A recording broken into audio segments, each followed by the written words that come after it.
놔요. 놔. 강태무 회장님 만나야 한단 말이에요. JW그룹의 대리석 로비가 찢어지는 듯한 아이의 비명으로 얼어붙었다. 모든 직원의 시선이 로비 중앙, 값비싼 조형물 아래로 향했다. 10살 남짓, 깡마른 여자아이. 고하연이 낡고 더러운 포대기로 갓난아기를 위태롭게 안은 채 2명의 거구의 보안 요원에게 붙들려 있었다. 아기는 생후 6개월의 고민준, 차가운 로비 공기에 연신 콜록거리며 가쁜 숨을 몰아쉬었다. 혜은의 작은 몸은 필사적으로 버텼지만 어른들의 힘에 속수무책으로 끌려나가기 직전이었다. 그때 띵 하는 소리와 함께 중앙 엘리베이터 문이 열렸다. 한치의 오차도 없이 완벽하게 재단된 다크 네이비 슈트를 입은 남자. JW그룹의 최연소 회장 강태무가 얼음장 같은 무표정으로 걸어 나왔다. 32살의 그는 성공한 남자의 오만함과 깊은 고독을 동시에 지니고 있었다. 그는 이 불쾌한 소란에 잠시 미간을 찌푸렸지만 이내 아무것도 보지 못한 사람처럼 비서실을 향해 걸음을 옮기려 했다. 그에게 이런 해프닝은 지루한 일상의 일부일 뿐이었다. 보안 요원들은 회장의 심기를 거스를까봐 더욱 거칠게 아이를 제압하려 했다. 치워. 그의 입에서 나온 차가운 한마디에 보안 요원들이 혜은을 거의 들어 올리다시피 했다. 바로 그 순간 혜은은 마지막 힘을 짜내어 외쳤다. 강태무 회장님, 제발 제 동생 좀 입양해 주세요, 제발요. 그 처절한 외침은 돈을 구걸하는 흔한 소리와는 질이 달랐다. 태무는 걸음을 멈췄다. 그의 등 뒤로 수근거리는 소리가 파도처럼 밀려왔다. 그는 천천히 돌아섰고 그의 눈은 경멸과 짜증으로 가득 차 있었다. 그는 아이의 눈을 똑바로 바라보며 지갑을 꺼내려는 신용 대신 냉소적인 질문을 던졌다. 내가 왜 그래야 하지? 혜은은 눈물이 범벅이 된 얼굴로 그를 올려다보았다. 아이의 눈에는 두려움과 절박함, 그리고 기묘한 확신이 뒤섞여 있었다. 아이는 흐느낌을 삼키며 로비 전체를 충격에 빠뜨릴 한마디를 내뱉었다. 왜냐하면 엄마가 그랬어요. 회장님이 엄마 아들이라고. 우리 엄마가 같아요. 순간 거대하고 차가운 로비의 공기가 완전히 멎어버렸다. 보안 요원들의 손이 풀렸고 직원들은 숨을 죽였다. 강태무의 얼굴에서 모든 표정이 사라졌다. 그의 뇌리를 스친 것은 25년 전 비에 젖은 차가운 철문, 자신을 그곳에 밀어넣고 돌아섰던 희미한 여자의 뒷모습이었다. 태무는 자신도 모르게 한 걸음 물러설 뻔했다.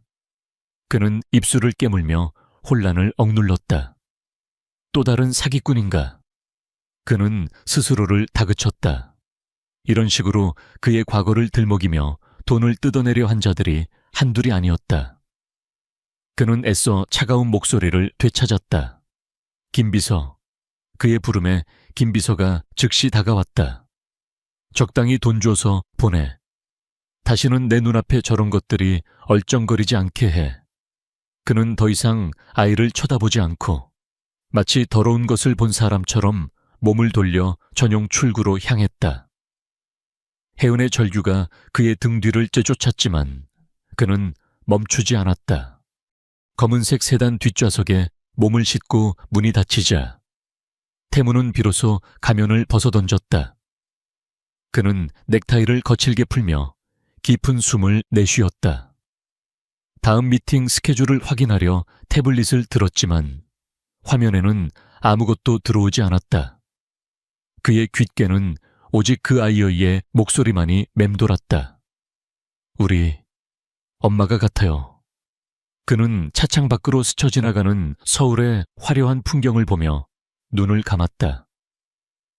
25년간 굳게 닫아두었던 원망과 증오로 가득 찬 그의 과거가 오늘 그 작은 아이의 손에 의해 강제로 열리려 하고 있었다. 한강의 야경이 통유리창 너머로 거대하고 화려한 보석처럼 펼쳐져 있었지만 펜트하우스의 주인 강태무에게는 그저 익숙하고 차가운 풍경일 뿐이었다. 수백억 원을 호가하는 이 공간은 최고급 미니멀리즘 가구들로 채워져 있었으나 사람의 온기라고는 찾아볼 수 없을 만큼 스산했다.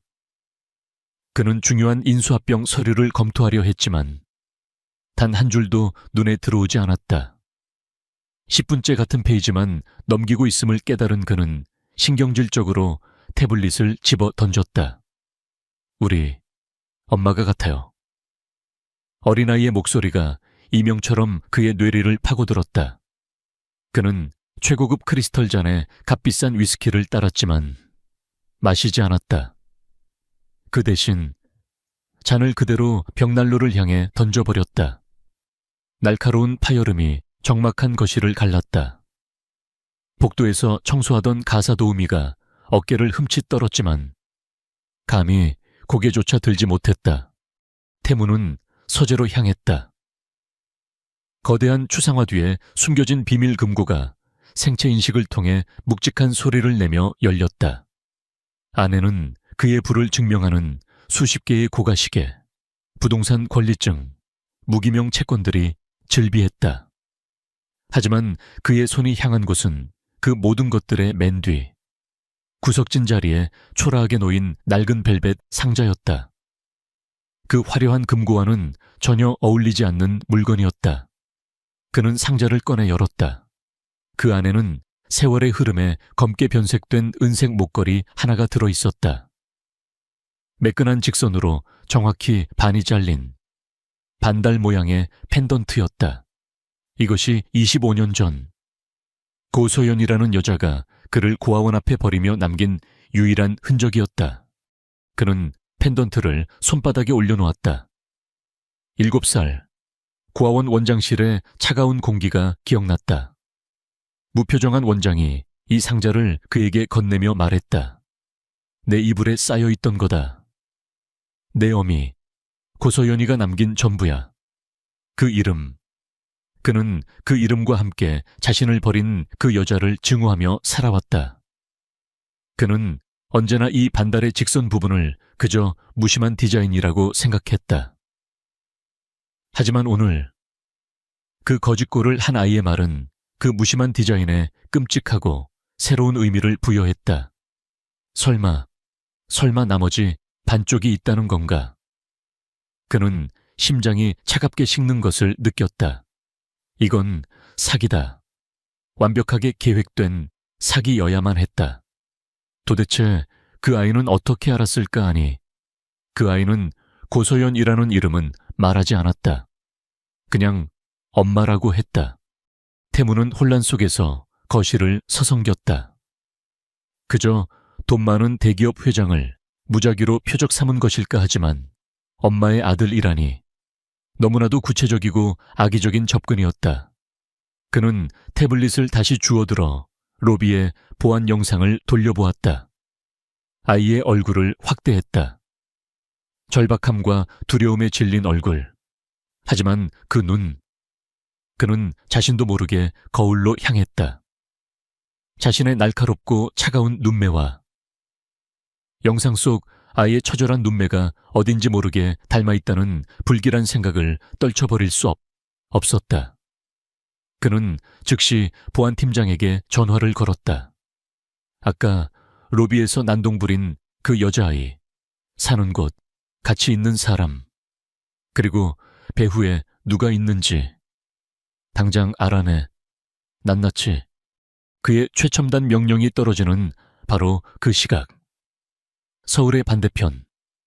금방이라도 무너질 듯한 옥탑방에서는 차가운 겨울바람이 깨진 유리창 틈으로 비집고 들어와 하연의 볼을 핥히었다.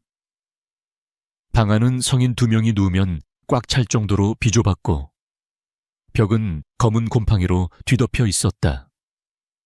천장에서 떨어지는 빗물을 받기 위해 놓인 빨간 플라스틱 대야로 물방울이 떨어지는 소리. 뚝, 뚝, 뚝. 가테무의 펜트하우스의 적막함과 극명한 대조를 이루었다. 해오는 다해진 담요를 끌어모아 잠든 민준을 덮어주며 제 작은 손에 입김을 불었다. 아기의 숨소리가 거칠었다. 콜록콜록 카약.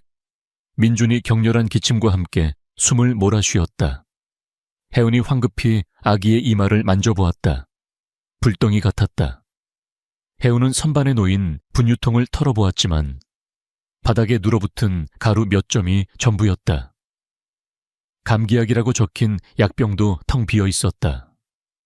아이의 얼굴에 공포가 어렸다. 그때 태무의 비서가 억지로 쥐어주려 했던 돈다발이 떠올랐다. 자존심과 충격에 뿌리쳤던 그 돈이 지금은 절실했다. 후회가 밀려왔지만 이미 늦은 일이었다. 그녀는 구석에 쌓인 엄마의 채취가 남은 헌 옷가지더미 아래로 손을 뻗었다. 그리고 녹이 슬어 삐걱거리는 낡은 과자 상자를 꺼냈다. 그 상자 안에는 몇 년 전, 아직 엄마가 웃고 있던 시절에 찍은 빛바랜 사진.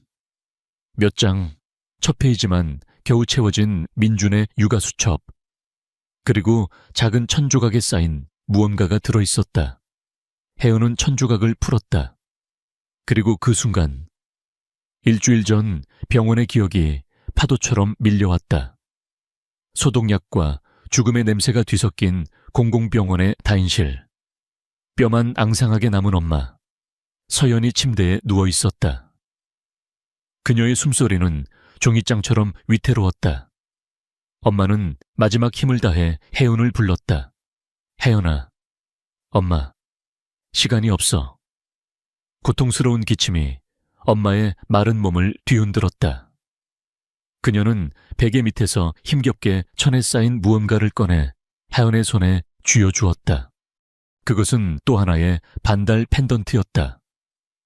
모양은 같았지만 직선의 단면이 정확히 반대 방향인 완벽한 한 쌍의 나머지 반쪽이었다. 이거 엄마 거야. 서연의 목소리는 갈라져 나왔다. 엄마가 아주 오래전에 내 오빠한테 똑같은 걸 줬어. 반대쪽. 달. 하연의 눈이 커졌다. 오빠라니 그 사람 이름은 강태무. 지금 JW 그룹 회장이야. 혜은은 숨이 멎는 것 같았다.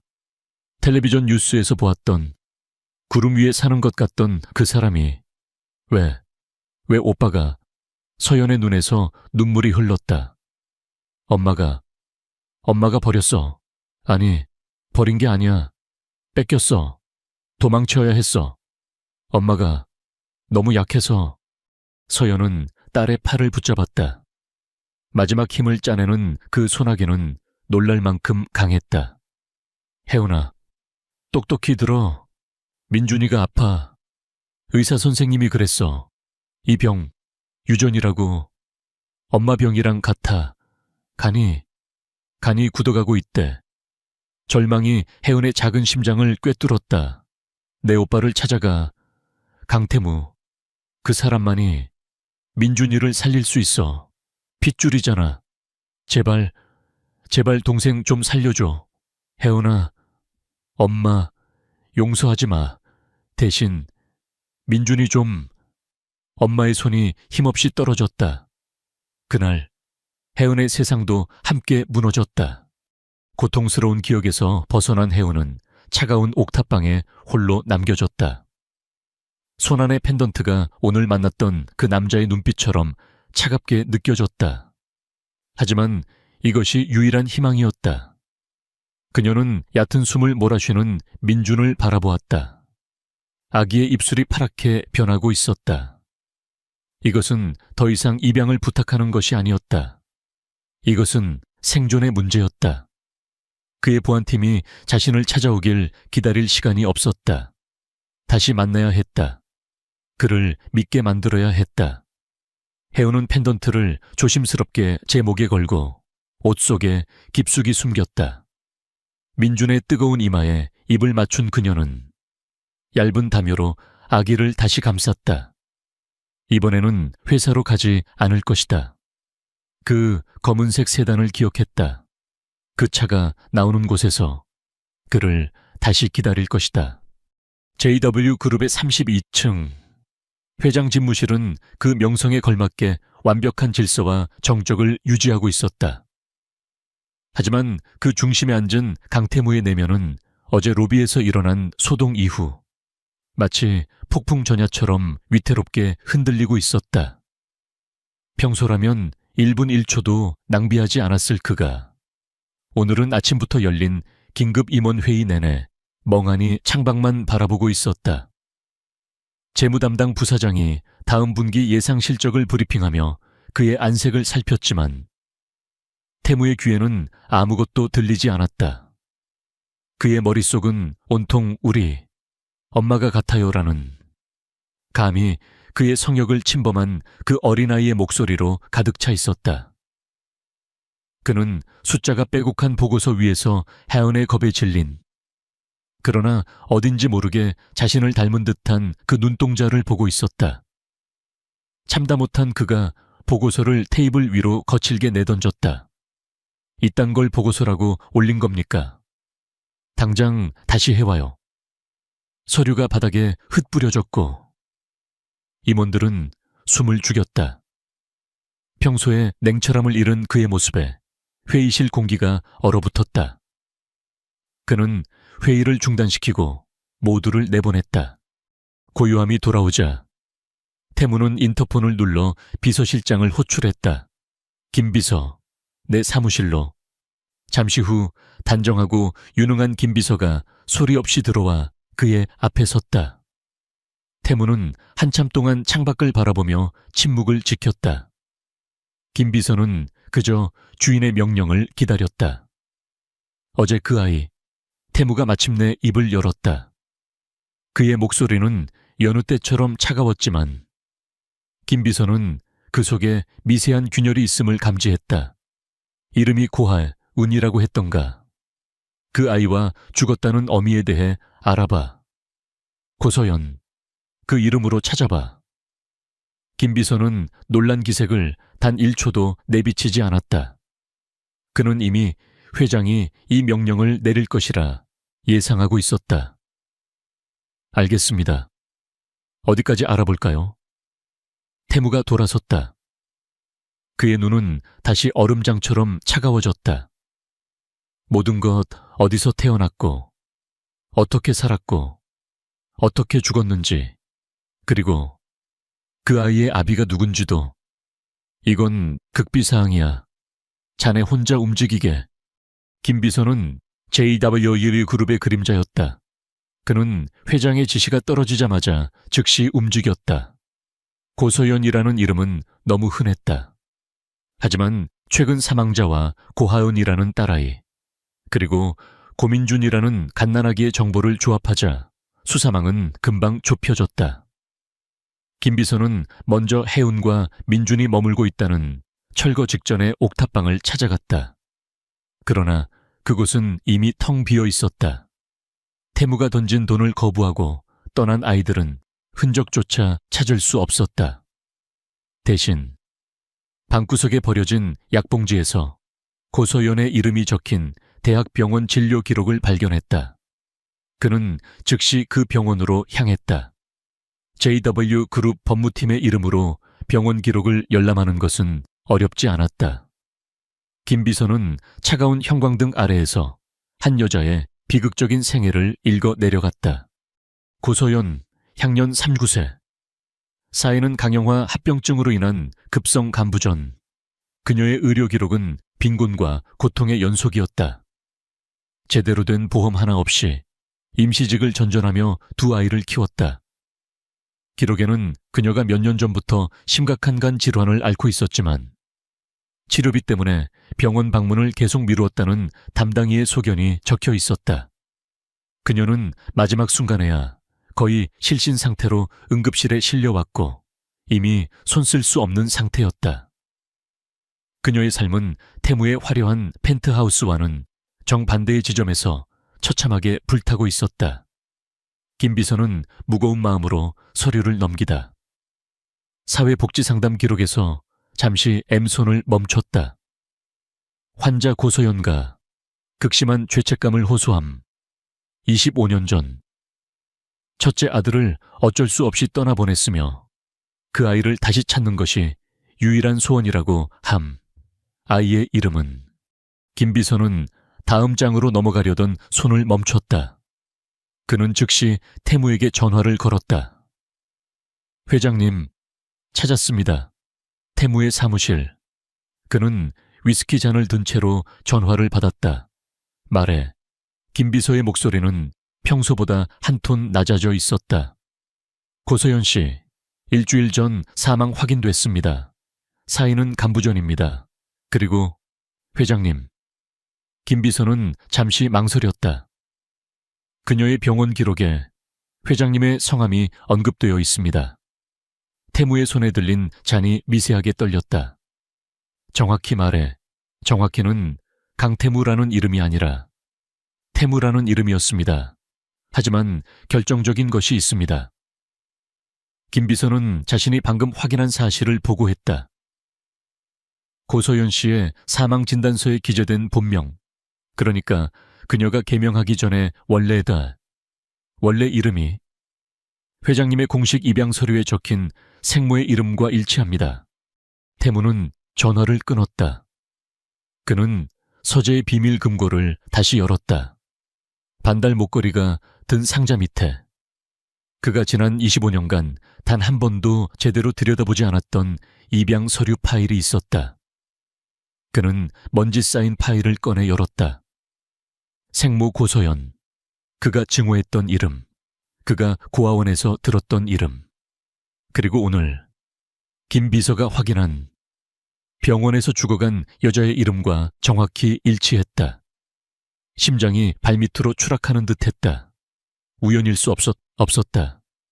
25년의 세월을 뛰어넘어 그가 필사적으로 지우려 했던 과거가 피 묻은 손을 내밀어 그의 발목을 잡고 있었다. 하지만 그는 여전히 믿을 수 없었다. 아니, 믿고 싶지 않았다. 그는 다시 김 비서에게 전화를 걸었다. 이름만으로는 부족해. 확실한 증거가 필요해. 태무의 목소리는 쇳소리처럼 갈라져 나왔다. 그 아이, 고하은, 그 아이가 내 동생이라는 증거. 김 비서는 이미 한 발 앞서 있었다. 회장님, 어제 로비에서 소란이 있었을 때 제가 그 아이를 잠시 진정시키기 위해 물을 한 잔 주었습니다. 아이가 마신 종이컵을 혹시 모를 사태에 대비해 증거물로 보관하고 있습니다. 태무는 잠시 숨을 멈췄다. 김 비서의 철두철미함이 이토록 소름 끼치게 느껴진 적은 없었다. 좋아. 지금 당장 내 머리카락과 그 컵을 들고 장 박사에게 가. 국내 최고 보안시설에서 아무도 모르게 DNA 검사를 진행해. 결과는 나에게만 직접 보고하도록. 명령을 내린 태무는 다시 혼자가 되었다. 그는 거대한 통유리창 앞에 서서 서울의 야경을 내려다보았다.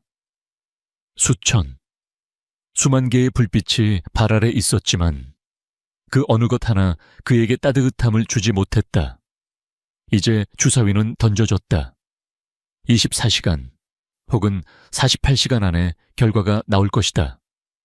그는 자신의 내면이 격렬하게 두 개의 자아로 갈라지는 것을 느꼈다. 한쪽의 태무는 그 결과가 불일치이기를 간절히 바라고 있었다. 그래야만 했다. 그래야 자신의 25년이 정당화될 수 있었다. 자신을 버린 여자에 대한 증오. 그 증오를 연료 삼아 죽을 힘을 다해 이 자리까지 올라온 자신의 삶이 부정당하지 않을 수 있었다. 그 여자는 그저 자신을 버린 배신자여야만 했고 그 아이들은 그저 우연히 같은 이름을 가진 사기꾼에 불과해야 했다. 하지만 다른 한쪽의 태무는 그가 수십 년간 억눌러왔던 7살배기 아이는 그 결과가 일치이기를 두려움 속에서 염원하고 있었다. 만약 그 아이가 정말 자신의 동생이라면 저 차가운 옥탑방에서 죽어가던 아기가 정말 자신의 핏줄이라면 그렇다면 자신은 더 이상 혼자가 아니었다. 가족이라는 단어, 그가 평생 경멸하고 조소했던 그 단어가 심장을 쥐어짜는 듯한 고통과 함께 알 수 없는 갈망을 불러일으켰다. 그는 손에 쥔 반달 목걸이를 내려다보았다. 그는 진실이 두려웠다. 그것이 어떤 모습이든 그의 세계를 송두리째 무너뜨릴 것이 분명했다. 시간은 아이들의 편이 아니었다. 차가운 옥탑방의 공기는 매 순간 민준의 작은 폐를 더욱 얼어붙게 만들었다. 혜은이 가진 마지막 분유는 이미 이틀 전에 바닥났고 며칠간 끓인 맹물과 이웃집 할머니가 불쌍하다며 건네준 미음 몇 숟갈이 아기가 섭취한 전부였다. 민준의 고열은 더 이상 해열제 몇 알로 잡힐 수준이 아니었다. 아기는 이제 울 힘조차 없는지 가느다란 고양이 소리 같은 신음만 내뱉었다. 혜우는 제 잠바와 엄마가 남긴 헌옷까지 모두 꺼내 아기를 감쌌지만 아기의 작은 몸은 얼음장처럼 차가워지다가도 다시 불덩이처럼 뜨거워지기를 반복했다. 혜우는 깨달았다. 강태무의 비서가 자신들을 찾아내기를 기다릴 시간이 없다는 것을. 그 남자의 자비심에 기댈 시간이 없었다. DNA 검사 같은 것이 진행되고 있다는 사실을 알 리 없는 혜은에게는 지금 당장 그를 만나지 못하면 민준이 죽는다는 공포만이 실제했다. 혜은은 이를 악물었다. 그녀는 더 이상 10살짜리 소녀가 아니었다. 동생을 살려야 하는 절박한 보호자였다. 그녀는 민준을 낡은 포대기로 단단히 감싸 업고 품 안에 엄마의 유품인 반달 목걸이를 쥐었다. 그리고 옥탑방 문을 나섰다. 이번 목적지는 더 이상 화려한 1층 로비가 아니었다. 그날 그녀를 쫓아냈던 보안 요원들의 눈을 피해야 했다. 그녀는 그가 탔던 검은색 세단과 그 차가 사라졌던 지하 주차장 입구를 똑똑히 기억하고 있었다. 매캐한 매연과 찬바람이 가득한 지하 주차장으로 향하는 어두운 경사로 혜은은 마치 지하 세계로 내려가듯 그곳으로 숨어들었다. 거대한 콘크리트 기둥 뒤 가장 어둡고 눈에 띄지 않는 곳에 웅크리고 앉았다. 민준이 기침이라도 할까봐 혜은은 제 입으로 아기의 입을 막아가며 숨을 죽였다. 1시간, 그리고 또 1시간이 지났다. 수십 대의 고급 차들이 굉음을 내며 지나갔지만 그녀가 찾는 그 차는 보이지 않았다. 혜은의 다리는 감각이 없어졌고 추위에 온몸이 사시나무 떨듯 떨렸다. 민준의 숨소리가 점점 더 희미해지는 것 같아 공포가 밀려왔다. 포기하고 돌아가야 할까? 아니, 돌아갈 곳도 없었다. 바로 그때였다.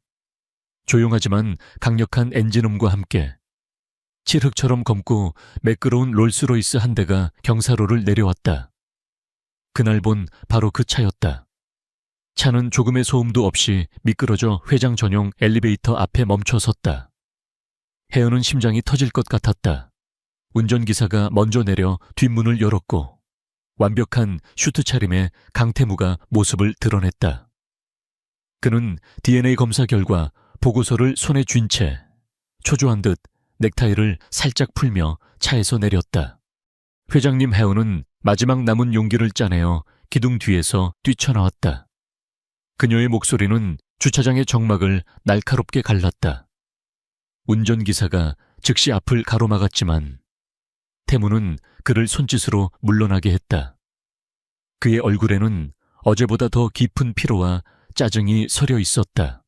너. 그는 지긋지긋하다는 듯이 중얼거렸다. 내가 분명히 경고했을 텐데. 여긴 어떻게 들어왔지? 당장 보안팀 불러 태무는 엘리베이터 버튼을 눌렀다. 그는 이 아이와 단 1초도 더 엮이고 싶지 않았다. 특히 지금 그의 손에 들린 이 서류가 그의 혼란을 극대화하고 있는 이 순간에는 더욱더. 혜은은 다급하게 고개를 저었다. 눈물이 쏟아졌지만 닦을 여유도 없었다. 아니에요. 제발, 제 말 좀 들어주세요. 사기 아니에요.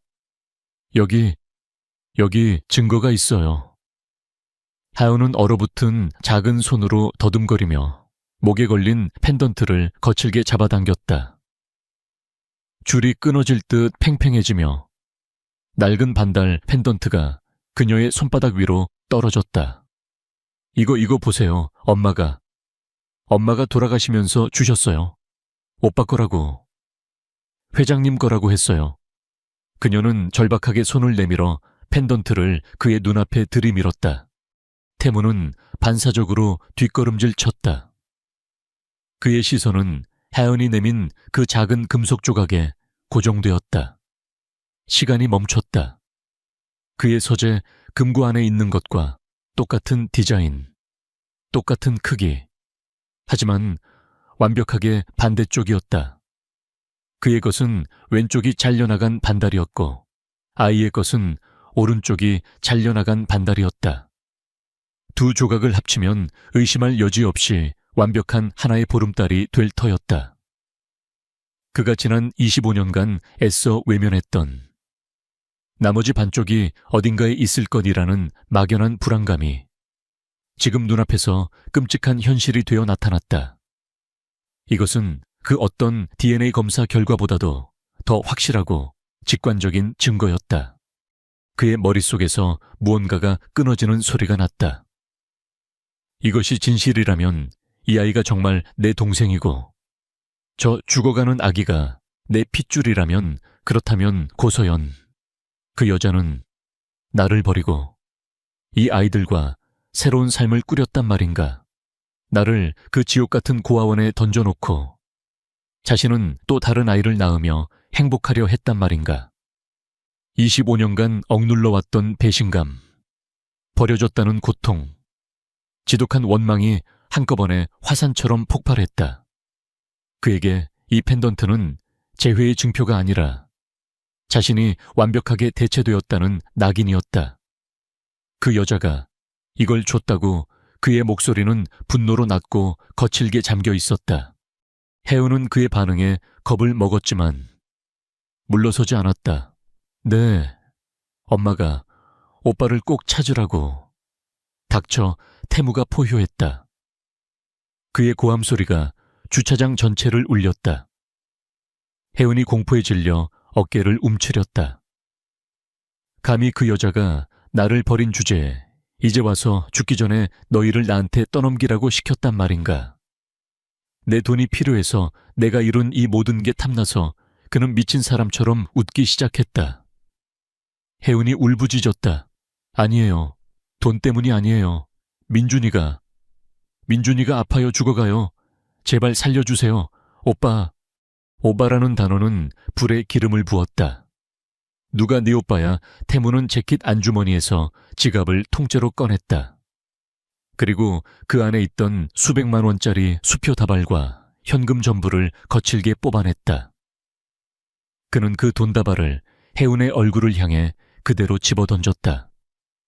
내 어머니는 죽었어. 25년 전. 나를 그 차가운 과원 바닥에 내팽개친 그날 죽었다고. 너희들은 그 여자가 만든 또 다른 불행일 뿐이야. 나와는 아무 상관없어. 돈다발이 혜은의 마른 어깨에 맞고 힘없이 바닥으로 흩어졌다.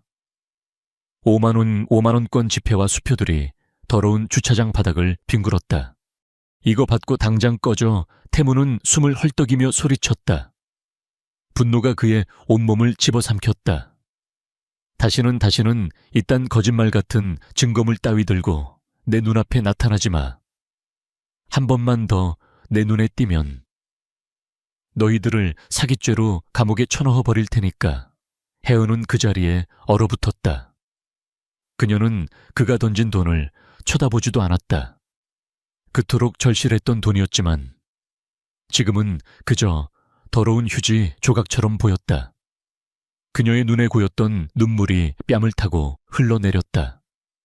그녀는 그저 그를, 자신을 세상에서 가장 혐오스러운 벌레처럼 바라보는 그 남자를 원망과 절망이 뒤섞인 눈으로 올려다볼 뿐이었다. 그녀는 손에 쥔 펜던트를 부서져라 움켜쥐었다. 태무는 자신의 가슴에서 치밀어 오르는 알 수 없는 통증을 애써 억눌렀다. 그는 자신의 손이 분노로 떨리고 있음을 깨달았다. 그는 흐트러진 넥타이를 바로잡으며 마지막 남은 냉정함을 끌어모았다. 가자. 그는 운전기사에게 명령하고 해운과 민준, 그리고 바닥에 흩뿌려진 돈을 외면한 채 엘리베이터에 올랐다. 육중한 금속문이 닫히는 소리가 해운의 마지막 희망을 잘라내는 소리처럼 들렸다. 태무는 엘리베이터의 차가운 거울에 비친 자신의 얼굴을 바라보았다. 분노로 일그러진 낯선 얼굴이었다. 그리고 그의 손에는 아직 펼쳐보지 못한 DNA 검사 결과지가 구겨진 채 들려 있었다. 차가운 엘리베이터 문이 닫히는 순간 해운의 세계를 지탱하던 마지막 희망의 실이 쿵 하는 둔탁한 소리와 함께 끊어졌다. 아이는 그 자리에 주저앉았다. 지하 주차장의 더럽고 축축한 시멘트 바닥에는 강태무가 경멸과 함께 던져버린 5만 원 원권 지폐와 수표들이 흩어져 있었다. 조금 전까지만 해도 동생의 분유와 약을 살 수 있는 유일한 희망이었던 그 돈이 이제는 그 남자의 잔인함을 증명하는 모욕의 증표처럼 보였다. 해운은 돈을 줍지 않았다. 주울 힘도 의지도 없었다. 모든 것이 끝났다. 엄마의 유언을 지키지 못했다. 그녀는 그저 멍하니 품에 안긴 민준을 내려다보았다. 그런데 뭔가 이상했다. 늘 가쁘게 새근거리던 아기의 숨소리가 들리지 않았다. 포대기 밖으로 축 늘어진 민준의 얼굴은 핏기 하나 없는 밀랍 인형 같았고 입술은 검푸른 색을 띠고 있었다. 민준아 하은이 아기를 흔들었다. 반응이 없었다. 민준아 눈 떠봐, 숨 쉬어. 제발 민준아. 아이의 겁에 질린 외침이 주차장을 울렸지만 아기는 미동도 하지 않았다. 공포가 혜은의 온몸을 집어삼켰다. 아니야, 이럴 순 없어. 혜은은 민준을 업고 있던 포대기를 풀어 앞으로 끌어안았다. 아기의 작은 가슴에 귀를 대보았다. 아무 소리도 들리지 않았다. 심장이 멎어버린 듯 단 차가운 침묵. 혜은은 비명을 질렀다. 그녀는 바닥에 흩어진 돈 따위는 돌아보지도 않고 숨이 멎은 동생을 안고 주차장 경사로를 향해 미친 듯이 달리기 시작했다. 살려주세요. 누가 좀 살려주세요. 제 동생이 숨을 안 쉬어요. 저치. 차가운 겨울 공기가 폐를 찢는 듯 했지만 혜은은 멈추지 않았다. 눈물과 콧물이 범벅이 되어 앞이 보이지 않았지만 그녀는 본능적으로 빛이 있는 지상을 향해 달렸다. 대로변으로 뛰쳐나온 혜은은 지나가는 차들을 향해 필사적으로 손을 흔들었다. 제발 병원 가야 해요. 아기가 숨을 안 쉬어요. 대부분의 차는 미친 아이 취급을 하며 그녀를 피해갔다. 바로 그때 노란색 택시 한 대가 그녀의 바로 앞에 급정거했다. 나이 지긋한 기사가 창문을 내리고 소리쳤다. 학생 위험하게 뭐 하는 거야 아저씨. 제발요. 아기가. 제 동생이. 혜은은 울부짖으며 차문을 열려고 했다. 기사는 아기의 파란 입술을 보았다. 그는 더 이상 묻지 않았다. 타 빨리 타. 혜은이 뒷좌석에 차에 몸을 싣기도 전에 택시는 총알처럼 출발했다. 가장 가까운 대학병원이요. 제발 빨리 가주세요. 같은 시각 JW 그룹 32층 회장실. 강태무는 엘리베이터에서 내리자마자 집무실로 들어가 문을 잠갔다. 그는 주차장에서 혜은을 마주쳤을 때의 분노와 그 아이가 내민 반달 펜던트가 주었던 충격에서 헤어나오지 못하고 있었다. 그의 25년 인생을 지탱해 온 증오라는 기둥이 뿌리째 흔들리고 있었다. 그는 손에 구겨진 채 들려있던 DNA 검사 결과 서류 봉투를 책상 위에 내던졌다. 그는 그것을 열어볼 용기가 나지 않았다. 만약 저 아이의 말이 사실이라면, 저 펜던트가 진짜라면, 그렇다면 그는 방금 무슨 짓을 한 것인가? 자신의 핏줄에게 돈을 던지며 지옥으로 꺼지라고 소리친 것이었다. 그는 떨리는 손으로 위스키 병을 집어들었지만 잔에 따를 수조차 없었다. 그는 봉투를 노려보았다. 아니야, 사기야. 저 펜던트도 교묘하게 위조한 거야. 스스로를 세뇌하며 그는 봉투를 거칠게 찢었다. 그리고 한 장짜리 보고서를 꺼내 들었다. 그의 눈이 복잡한 유전자 배열 그래프를 지나 최종 결론이 적힌 마지막 문단으로 향했다. 의뢰인 강태무와 대상자 고혜원은 공통의 목의 유전자 미토콘드리아 DNA 서열을 99.69% 공유함. 따라서 두 사람은 동일한 무로부터 태어난 친형제자매 관계가 성립함. 종이가 그의 손에서 미끄러져 바닥으로 떨어졌다. 세상의 모든 소리가 사라졌다. 태무는 숨을 쉴 수 없었다. 99.99%. 의심할 여지가 없었다. 그의 머릿속이 하얗게 비워졌다가 순식간에 방금 전 지하 주차장의 광경으로 채워졌다. 오빠라고 절박하게 외치던 하은의 목소리. 민준이가 아파요. 죽어가요라던 울부짖음. 그리고 그 아이의 얼굴에 돈다발을 집어던지던 자신의 추악한 모습. 그 모든 것이 진실이었다. 그 아이는 그의 동생이었다. 그가 그토록 증오했던 여자. 고소연은 그를 버린 것이 아니라 또 다른 아이들을 낳았고 그 아이들을 그에게 보낸 것이었다. 내가 무슨 짓을... 그는 책상을 짚고 겨우 몸을 가누었다. 심장이 얼음 송곳으로 찔린 듯한 고통과 함께 지독한 죄책감이 밀려왔다. 그는 자신의 동생을, 죽어가는 또 다른 동생을 제 손으로 내쳤다. 한편 서울대학병원 응급실은 전쟁터 같았다. 혜은은 수술실 입구 차가운 복도 바닥에 주저앉아 소생 중이라는 붉은 램프만 멍하니 바라보고 있었다. 아까 택시에서 내릴 때 택시 기사는 돈도 받지 않고 오히려 자신의 지갑에서 꼬깃꼬깃한 10만 원을 꺼내 혜은의 손에 쥐어주며 힘내라. 학생이라는 말을 남기고 사라졌다. 그 돈은 지금 혜은의 주머니 속에서 아무런 온기도 없이 구겨져 있었다. 시간이 얼마나 흘렀을까? 수술실 문이 열리고 지쳐 보이는 의사 박선우 교수가 마스크를 벗으며 걸어 나왔다. 혜은이 용수철처럼 튀어올라 그에게 달려갔다. 선생님, 민준이는요? 제 동생 살았어요. 박 교수는 아이의 더러운 행색과 절박한 눈빛을 안타깝게 바라보며 입을 열었다. 일단 고비는 넘겼다. 심장이 멎었었는데 다행히 다시 뛰기 시작했어. 하지만 그는 잠시 말을 골랐다. 상태가 아주 심각하다. 아기의 간이 거의 기능을 못하고 있어. 급성 간부전이야. 혜은은 그 말이 무슨 뜻인지 정확히 알 수 없었지만 심각하다는 말에 심장이 내려앉았다. 정밀 검사 결과 담도 폐쇄증이라는 희귀 유전 질환 때문인 것 같다. 아마 태어날 때부터 좋지 않았을 거야. 박 교수는 차트를 넘기며 말했다. 결론부터 말하면 지금 당장 간 이식 수술을 받지 않으면 길어야 72시간을 넘기기 힘들어. 간 이식이요. 하은의 눈앞이 노래졌다. 돈이 많이 드나요, 저 돈 없는데. 아이의 목소리가 절망으로 떨렸다. 박 교수는 한숨을 내쉬었다. 돈은 나중 문제다. 지금 당장 이식해줄 간이 없어. 보호자니 부모님은 어디 계시고 엄마는 돌아가셨어요. 아빠는 없어요. 혜은의 대답에 박 교수의 표정이 더욱 어두워졌다. 그럼 다른 가족은 이식은 혈연 관계가 가장 확률이 높아.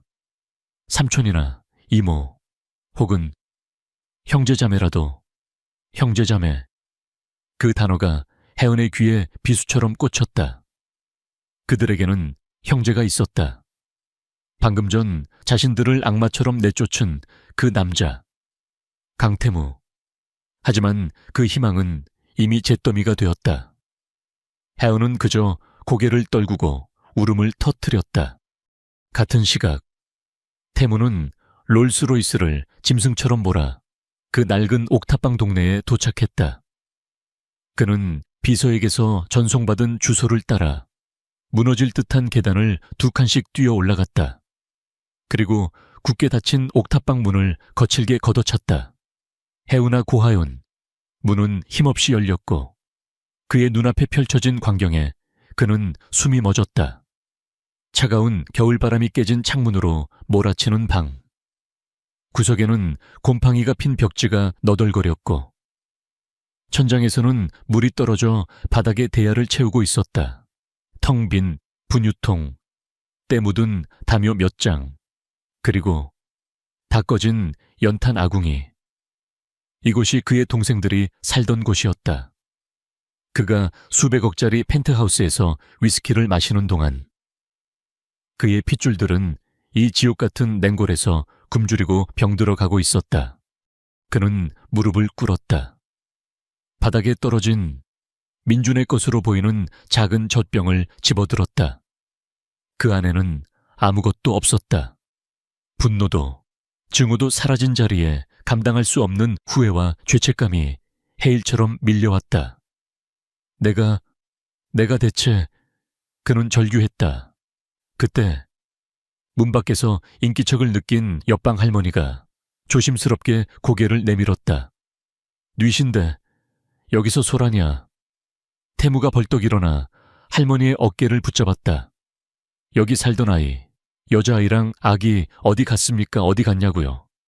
할머니는 그의 흉흉한 기세에 놀라 더듬거렸다. 몰라. 아침 일찍 나갔는데 아기가 많이 아파 보였어. 밤새 기침하고 열이 펄펄 끓던데. 불쌍해서 어째. 아파요, 죽어가요. 혜연의 외침이 그의 뇌리에서 메아리 쳤다. 그것은 거짓말이 아니었다. 진짜였다. 그는 당장 김 비서에게 전화를 걸었다. 그의 목소리는 그 자신도 놀랄 만큼 절박하게 떨리고 있었다. 김 비서, 지금 당장 이 옥탑방 주소 인근의 모든 병원, 모든 응급실을 다 뒤져 고하윤. 고민준 두 아이 이름으로 찾아 한시가 급해. 당장 그는 전화를 끊고 다시 텅 빈 방을 둘러보았다. 그리고 구석에 놓인 낡은 과자 상자를 발견했다. 그가 주차장에서 보았던 혜은이 펜던트를 꺼냈던 바로 그 상자였다. 아이가 너무 급한 나머지 미처 챙기지 못한 것이었다. 강태무는 롤스로이스의 육중한 차체를 경주마처럼 몰아붙였다. 최고 속도를 알리는 경고음이 귓가에서 날카롭게 울렸지만 그는 엑셀에서 발을 뗄 생각이 없었다. 그의 머릿속은 옥탑방의 냉골과 그곳에 버려져 있던 텅 빈 젖병의 이미지로 가득 차 불타고 있었다. 25년간 그를 지탱해온 증오의 벽이 무너진 자리에 죄책감이라는 거대하고 무거운 파도가 그를 덮쳤다. 그는 자신의 손으로 동생들을 지옥으로 밀어 넣었다. 그가 경멸하며 던진 돈다발이 사실은 죽어가는 동생의 생명줄이었을지도 모른다는 끔찍한 자각이 그의 숨을 옥죄었다. 그는 자신이 인간이 아니라고 생각했다. 그가 그토록 혐오했던, 자신을 버린 어머니라고 생각했던 고서연보다 자신이 더 잔인하고 비열한 존재였다. 그는 자신이 지하 주차장에서 내뱉었던 모든 말들을 되돌릴 수만 있다면 그가 이룬 모든 것을 포기할 수도 있을 것 같았다. 그때 블루투스 스피커를 통해 김 비서의 다급한 목소리가 울려 퍼졌다. 회장님, 찾았습니다. 서울대학병원입니다. 방금 전 응급실로 고민준이라는 이름의 영가가 심정지 상태로 이송되었고 고하윤이라는 여자아이가 보호자로 함께 있습니다. 심장이 멎는다는 것이 이런 느낌일까. 강태무는 핸들을 부서져라 움켜쥐었다. 심정지. 그가 지하 주차장에서 그들을 외면했던 바로 그 순간이었을 것이다. 어쩌면 그 아이는 그 마지막 순간에 자신에게 마지막 희망을 걸고 있었을지도 모른다. 그는 거의 신음하듯 내뱉으며 차를 미친 듯이 돌려 서울대학병원으로 향했다. 그의 머릿속에는 오직 제발 늦지 않기를 바라는 기도뿐이었다. 서울대학병원 응급센터는 삶과 죽음의 경계에 선 사람들로 아수라장이었다. 태무는 차에서 내리자마자 병원 안으로 뛰어 들어갔다. 그의 값비싼 슈트와 격앙된 표정, 흐트러진 머리는 병원의 혼란 속에서도 이질적으로 눈에 띄었다. 그는 응급실 데스크를 향해 달려가 소리쳤다. 고민준 아기, 어디 있습니까? 간호사가 그의 험악한 기세에 놀라 차트를 황급히 뒤졌다. 잠시만요. 고민준 환아는 방금 소아 중환자실로 옮겨졌습니다. 3층입니다. 저쪽 엘리베이터. 간호사의 말이 차에 끝나기도 전에 태무는 비상계단을 향해 달려갔다. 엘리베이터를 기다릴 시간이 없었다. 그는 계단을 2칸씩 성큼성큼 뛰어 올라갔다. 소아 중환자실 입구. 차가운 플라스틱 의자 위에 웅크리고 앉아있는 작은 형체를 발견했다. 고하의 운이었다. 아이는 더 이상 울고 있지도 소리치고 있지도 않았다. 그저 텅 빈 눈으로 집중 치료 중이라는 차가운 전자문구만 바라보고 있었다. 아이의 작은 어깨는 절망의 무게에 완전히 짓눌려 있었다. 마치 세상의 모든 색깔을 잃어버린 잿빛 인형 같았다. 태무는 몇 걸음 떨어진 곳에서 차마 다가가지 못하고 멈춰 섰다. 저 작은 등이 25년 전 고아원 문 앞에 홀로 남겨졌던, 세상에 혼자 버려졌다고 느꼈던 자신의 모습과 겹쳐 보였다. 그는 가슴을 무거운 돌덩이가 짓누르는 듯한 고통을 느꼈다. 그때 하은이 기척을 느꼈는지 천천히 고개를 돌렸다. 아이의 눈이 그를 발견했다. 하지만 그 눈에는 더 이상 원망도, 분노도, 심지어 애원도 담겨 있지 않았다. 그저 모든 것을 포기한 자의 공허함 뿐이었다. 혜우는 아무 말도 하지 않았다. 그저 그를 낯선 사람처럼 혹은 존재하지 않는 사람처럼 바라보다가 다시 고개를 돌렸다. 그 무관심이 그 어떤 비난보다도 태무의 심장을 날카롭게 찔렀다.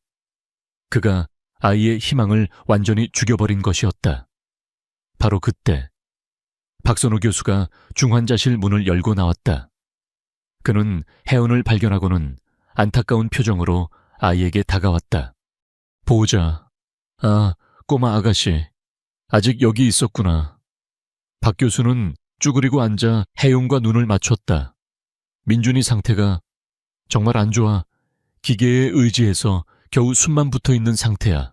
아까 말했듯이 간이식이 시급해. 친척들한테 연락은 해봤니? 시간이 정말 없어. 72시간이라고 했지만 지금 상태로는 48시간도 장담 못해. 혜우는 그저 고개를 저었다. 입술을 달싹였지만 아무런 소리도 내지 못했다. 가족, 그들에게 남은 유일한 가족은 지금 저 뒤에 서 있는, 자신들을 악마처럼 내쫓은 저 남자뿐이었다. 하지만 그 사실을 말할 힘조차 남아있지 않았다. 태무는 더 이상 망설일 수 없었다. 그는 박 교수에게 다가갔다. 박 교수는 갑자기 나타난 값비싼 옷차림의 남자를 의아하게 바라보았다. 누구시죠? 환아의 관계자분이십니까? 태무는 혜은을 한 번, 그리고 중환자실 문을 한 번 바라보았다. 그의 시선이 다시 혜은에게 향했다. 아이는 여전히 그를 외면하고 있었다. 태무는 마른 입술을 핥았다.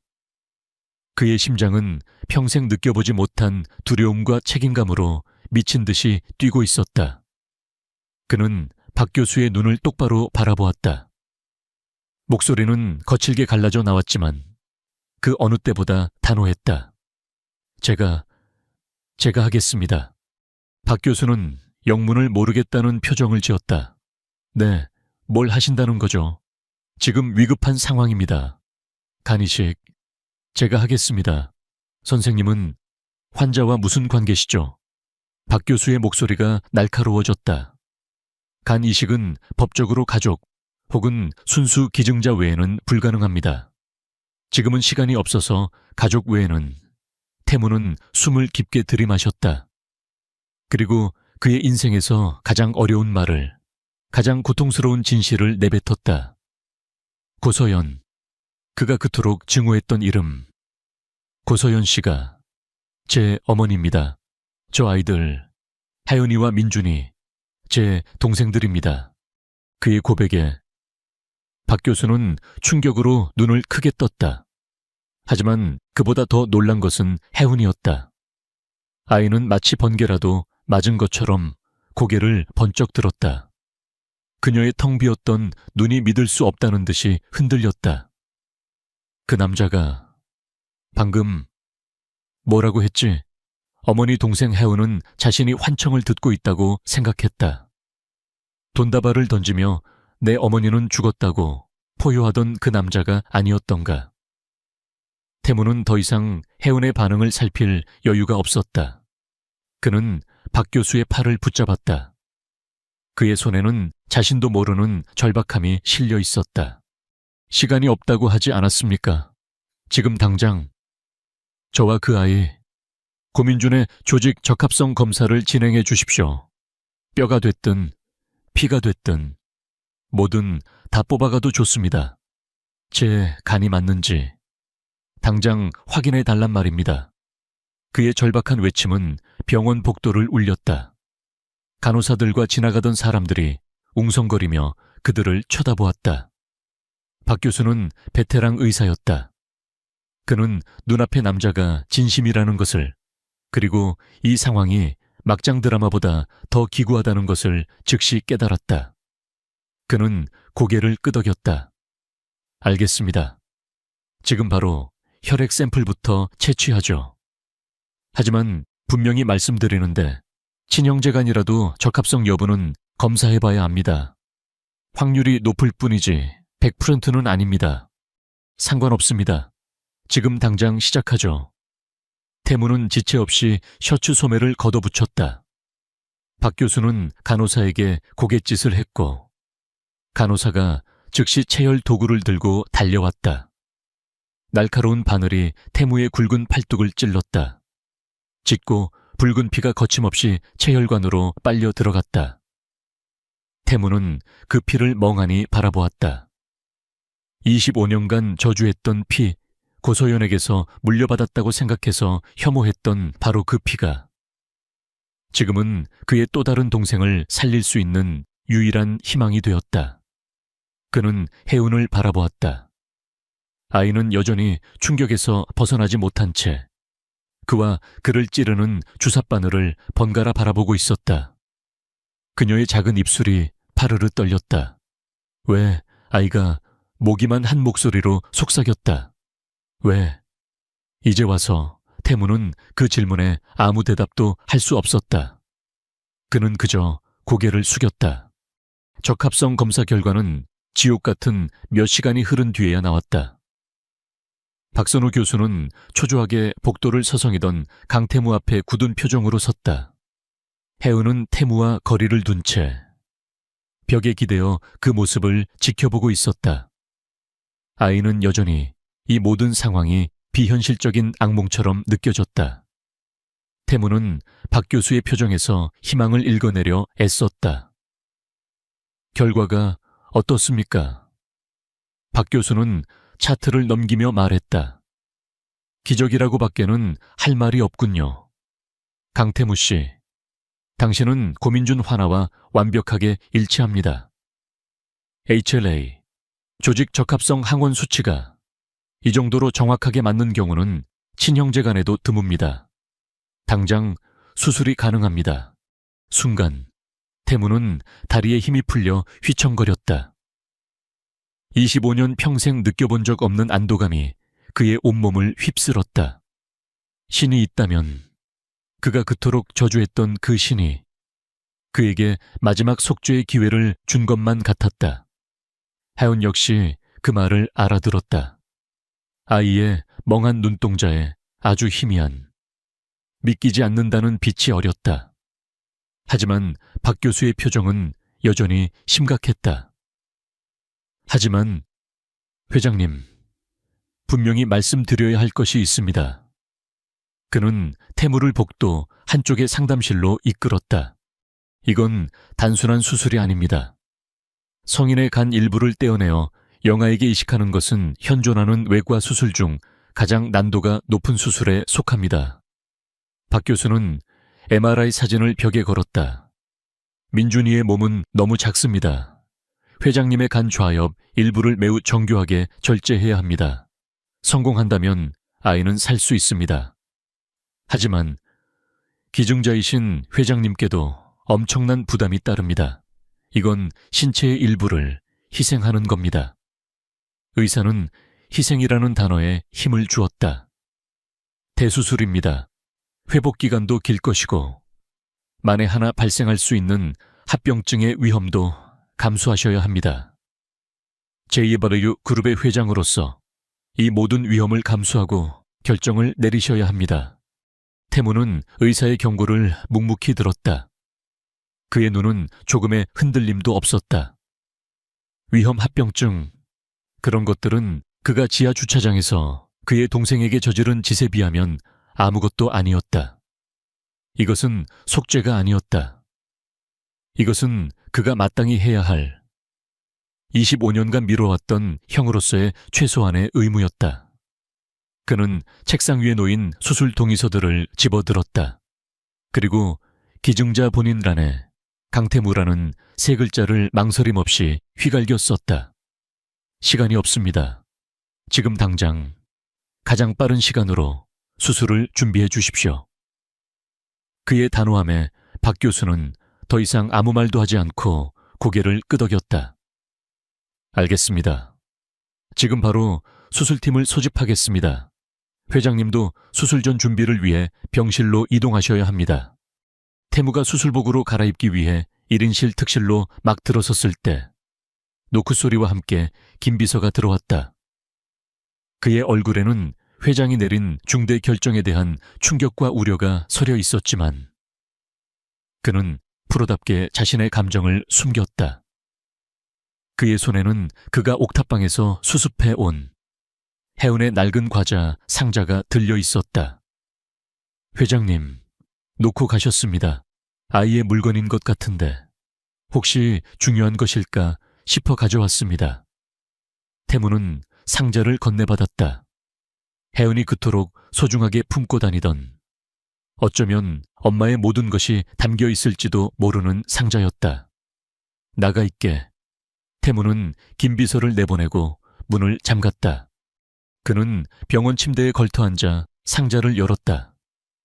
빛바랜 사진 몇 장, 텅 빈 젖병, 그리고 그가 지하 주차장에서 보았던 바로 그 반달 펜던트가 들어있었다.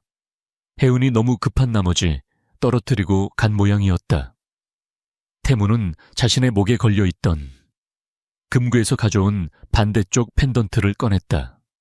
두 조각을 손바닥 위에 올려놓자 완벽한 하나의 보름달이 되었다. 25년의 세월을 뛰어넘어 마침내 하나가 된 증표였다. 그는 떨리는 손으로 상자 바닥을 더듬었다.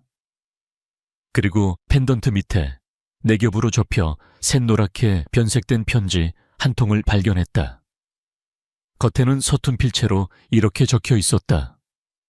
내 아들 태무에게 심장이 멎는 것 같았다. 이것은 그 여자가, 고서연이 그에게 남긴 편지였다. 그는 마른 침을 삼키며 조심스럽게 편지를 펼쳤다. 여성스럽지만 고통과 망설임이 느껴지는 필체가 눈에 들어왔다. 태무야, 나의 아가. 이 편지를 네가 언젠가 읽게 될지 아니면 이대로 사라지게 될지 모르겠구나. 만약 네가 이걸 읽는다면 엄마는 아마 이 세상에 없겠지. 태무야, 엄마를 용서하지 마라. 하지만 이것 하나만은 알아다오. 엄마는 너를 버린 게 아니었어. 태무의 숨이 가빠졌다. 너의 아빠, 그 사람은 악마였단다. 매일 술에 취해 엄마와 너를 때렸어. 어린 너를 죽이겠다고 협박하며 돈을 요구했지. 엄마는 너를 살리기 위해 너를 안고 도망쳤어. 하지만 그 남자는 우리를 찾아냈어. 그날 밤 그가 너를 해치려는 것을 보고 엄마는 결심했단다. 너를 살릴 수 있는 유일한 방법은 너를 그 사람의 손이 닿지 않는 곳으로 보내는 것뿐이었어. 그래서 널 그 고아원 앞에 내려놓았단다. 네가 더 좋은 부모를 만나길, 이 어미처럼 무력한 사람이 아닌 너를 지켜줄 수 있는 사람을 만나길 빌면서 태무의 눈에서 눈물이 떨어져 편지지를 적셨다. 그가 기억하던 희미한 뒷모습은 배신이 아니라 찢어지는 고통 속에서의 마지막 보호였다. 반달 목걸이는 언젠가 우리가 다시 만날 날을 위한 약속이었어. 엄마는 그 후로도 계속 도망다니며 살았단다. 그 남자가 감옥에 가고 나서야 자유로워졌지만 그때 너는 이미 너무나 성공한 강태무 회장이 되어 있었지. 엄마는 멀리서 너를 지켜봤어. 너무나 자랑스럽고 눈부셨지만 동시에 너무나 부끄러웠단다. 이렇게 초라하고 병든 엄마가 내 완벽한 인생의 오점이 될까봐 감히 네 앞에 나설 용기가 나지 않았어. 그러다 혜은이와 민준이가 생겼단다. 그 아이들도 아빠에게 버림받았지.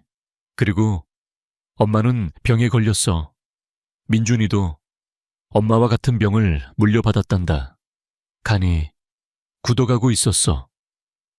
의사가 이 병은 유전일 수 있다고 했을 때 엄마는 너를 떠올렸어. 미안하다. 태무야. 엄마는 마지막까지 이기적이었어. 내 동생들을 너에게 짐으로 떠넘기게 되었구나. 하지만 태무야. 혜은이와 민준이는 내 동생이야. 너와 같은 피가 흐르고 있어. 부디 이 못난 어미의 마지막 부탁을 들어다오. 내 동생들을, 민준이를 살려다오. 사랑한다. 내 아들 단 한순간도 너를 잊은 적이 없단다. 편지가 그의 손에서 구겨졌다. 태무는 더 이상 소리를 참지 못하고 오열했다. 25년간 쌓아 올린 증오는 모래성처럼 무너져 내렸다. 그것은 증오가 아니었다. 버려졌다는 슬픔, 이해받지 못했다는 고통, 그리고 엄마를 향한 지독한 그리움이었다. 그는 버려진 것이 아니었다. 그는 목숨을 건 사랑으로 구원받은 것이었다. 그가 어머니는 죽었다고 소리쳤던 바로 그 어머니가 평생을 고통 속에서 자신을 그리워하다가 마지막 순간에 동생들을 그에게 보낸 것이었다. 그의 잔인한 말들이, 지하 주차장에서의 그의 악독한 행동들이 부메랑이 되어 그의 심장을 난도질했다. 똑똑 노크 소리와 함께 간호사가 문을 열었다. 강태무 기증자님, 준비되셨습니다. 수술실로 이동하셔야 합니다. 태무는 눈물을 거칠게 닦아냈다.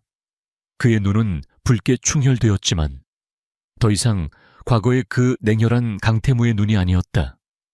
그곳에는 25년 만에 어머니의 진심을 깨달은 아들의 고통과 동생을 반드시 살려야 한다는 비장한 결의가 함께 타오르고 있었다. 그는 구겨진 편지를 조심스럽게 접어 수술복 가슴 주머니 깊숙이 넣었다. 어머니의 심장과 함께 수술실로 들어가는 것 같았다. 그는 일어섰다. 가시죠. 그의 발걸음은 더 이상 망설임이 없었다. 이것은 그가 어머니와 그리고 그의 동생들에게 바치는 25년 만에 첫 번째 속죄였다. 수술실의 육중한 자동문이 양쪽으로 열리고 강태무가 누운 이동 침대가 밖으로 밀려 나왔다. 그는 이미 마취 전 진정제를 투여받아 의식이 희미했지만 억지로 감기는 눈꺼풀을 들어 올려 복도에 서 있는 작은 형체를 찾았다. 혜은은 그 자리에 못 박힌 듯 서 있었다. 자신에게 돈을 던지며 악담을 퍼붓던 그 남자가 지금은 자신과 민준을 위해 스스로 수술대 위에 누워 있었다. 아이의 작은 머리로는 이 극단적인 변화를 도저히 이해할 수 없었다. 침대가 그녀의 앞을 스쳐 지나가는 바로 그 순간, 혜은은 자석에 이끌린 듯 앞으로 달려나갔다. 그리고 자신도 모르게 침대 시트 밖으로 나온 태무의 차가운 손을 꽉 잡았다. 태무의 시선이 혜은에게 향했다. 그는 남은 힘을 다해 희미하게 아이의 손을 마주 잡았다. 혜은은 터져 나오는 울음을 참으며 떨리는 목소리로 그가 지하 주차장에서 자신에게 했던 것과는 정반대의 말을 내뱉었다. 오빠, 죽지 마. 제발, 죽지 마요. 그 한마디에 태무의 굳게 닫혀있던 눈에서 뜨거운 눈물 한 줄기가 흘러내렸다. 그것은 25년 만에 그가 가족에게서 들은 첫 번째 걱정이었고, 그가 형으로서 받아들인 첫 번째 책임이었다. 그는 아무 말도 하지 못했지만 그 약한 소나귀의 힘이 그의 모든 속죄와 결의를 대변하고 있었다. 간호사가 부드럽게 혜은의 손을 떼어냈고 침대는 수술실 1번 방으로 사라졌다. 2개의 수술실에 동시에 붉은 등이 켜졌다. 1번 방에서는 강태무가, 그리고 바로 옆 2번 방에서는 작은 인큐베이터 안에 고민준이 각자의 싸움을 시작했다. 수술실 내부는 차가운 금속기구 소리와 모니터의 규칙적인 전자음만이 울리는 긴장으로 가득 찬 전장이었다. 박선우 교수는 태무의 수술을 집도했다. 그는 메스를 들고 태무의 복부를 열기 전 잠시 숨을 골랐다. 한 사람은 국내 최대 그룹의 총수, 다른 한 사람은 그가 갓 존재를 알게 된 죽어가는 동생. 이 두 생명의 무게가 그의 손에 달려 있었다. 시작합니다. 그의 낮은 목소리와 함께 태무의 피부 위로 날카로운 선이 그어졌다. 수술은 강태무의 거대한 간에서 가장 건강하고 활성화된 좌엽의 일부를 정확하게 절제해내는 고난도의 작업이었다. 같은 시각, 소아외과 최고의 팀으로 구성된 2번 방에서는 민준의 작은 배가 열려 있었다. 이미 기능을 멈추고 딱딱하게 굳어버린 잿빛의 작은 간이 드러났다. 의료진은 조심스럽게 병든간을 제거하기 시작했다. 민준의 생명 유지 장치 수치가 위태롭게 흔들렸다. 아기의 혈압이 급격히 떨어지기 시작했다. 혈압 하강 승합제 투여해 집도의의 외침이 울렸다. 1번 방과 2번 방의 시계가 마치 하나의 심장처럼 동시에 흘러가고 있었다. 마침내 박 교수가 태무의 간 일부를 성공적으로 절제해냈다. 선홍빛의 건강한 조직이 특수 용기에 담겨 한치의 오차도 없이 2번 방으로 급히 이송되었다. 이제부터가 진짜 싸움이었다. 2번 방의 의료진은 태무에게서 온 생명의 조각을 받아들고 민준의 미세한 혈관과 담도에 연결하기 시작했다. 현미경을 통해 진행되는 이 작업은 살얼음판을 걷는 것과 같았다. 단 하나의 혈관이라도 잘못 연결되면 이식된 간은 그 자리에서 괴사할 수 있었다. 그 순간 모두가 민준의 수술에 집중하고 있을 때 1번 방에서 끔찍한 소리가 터져 나왔다. 태무의 심박수를 알리던 모니터가 무미건조한 일직선을 그으며 날카로운 경고음을 내뱉었다. 과다 출혈과 장시간 수술로 인한 쇼크였다. 환자 Vfib 심실세동 심정지 발생 코드 블루. 박 교수의 얼굴이 하얗게 질렸다. 간 절제는 성공했지만 환자가 깨어나지 못하면 모든 것이 끝장이었다. 제세동기 가져와 200줄로 차지 간호사가 다급하게 제세동기를 준비했다. 박 교수가 태무의 가슴에 패드를 대고 외쳤다. 클리어 쿵 하는 소리와 함께 태무의 상체가 공중으로 튀어올랐다. 모니터는 여전히 일직선이었다. 반응 없어 300줄 차지 박 교수의 이마에서 땀이 비오듯 쏟아졌다.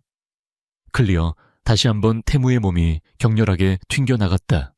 여전히 돌아오지 않았다. 심폐소생술 CPR 시작해 아드레날린 투여 간호사가 태무의 흉골을 거칠게 압박하기 시작했다. 수술실 밖 복도. 해운은 차가운 바닥에 무릎을 꿇고 있었다. 동행한 김 비서가 창백한 얼굴로 어쩔 줄 몰라 하며 아이의 곁을 지켰다. 1번 수술실에서 새어나오는 소란스러운 소리와 의료진의 다급한 발소리에 혜은의 심장이 얼어붙었다. 아이는 직감했다. 무언가 잘못되었다는 것을, 강태무가 죽어가고 있다는 것을. 혜은은 두 손을 모았다.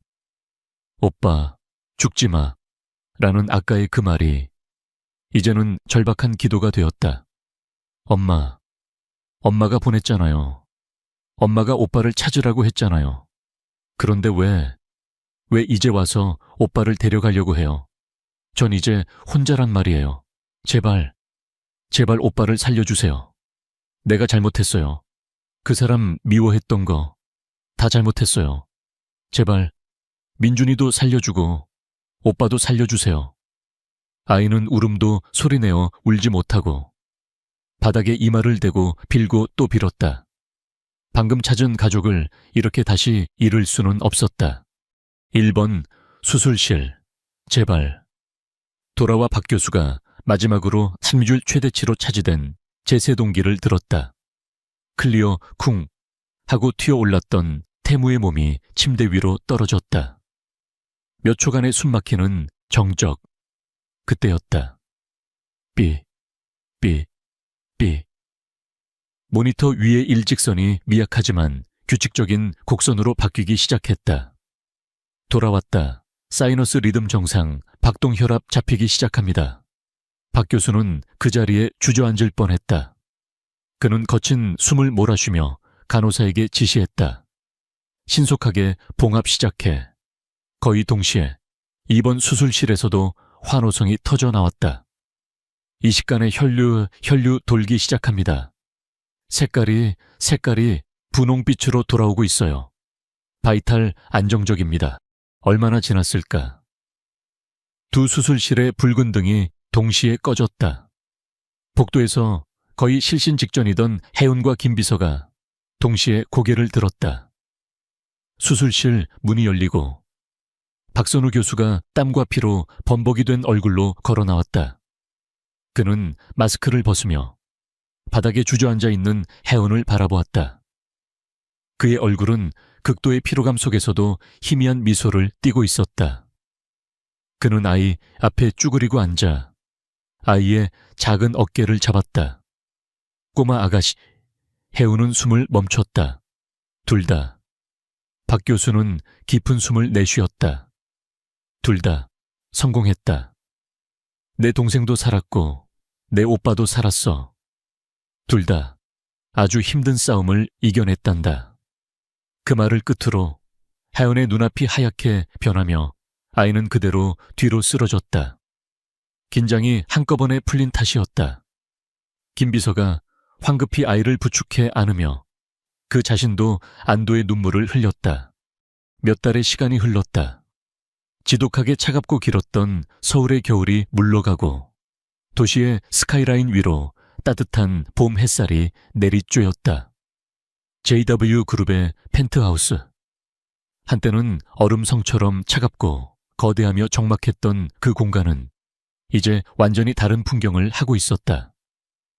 값비싼 미니멀리즘 이탈리아제 가구들 사이로 전에는 존재하지 않았던 알록달록한 아기용 놀이매트가 거실 중앙을 차지하고 있었고 최고급 가죽 소파는 토끼 인형과 딸랑이가 어지럽게 널려 있었다. 거대한 통유리창 너머로 보이던 한강의 야경은 더 이상 고독의 상징이 아니었다. 그곳은 이제 어설프지만 따뜻한 새 식구의 보금자리가 되어가고 있었다. 주방에서는 경쾌하고 맑은 목소리가 들려왔다.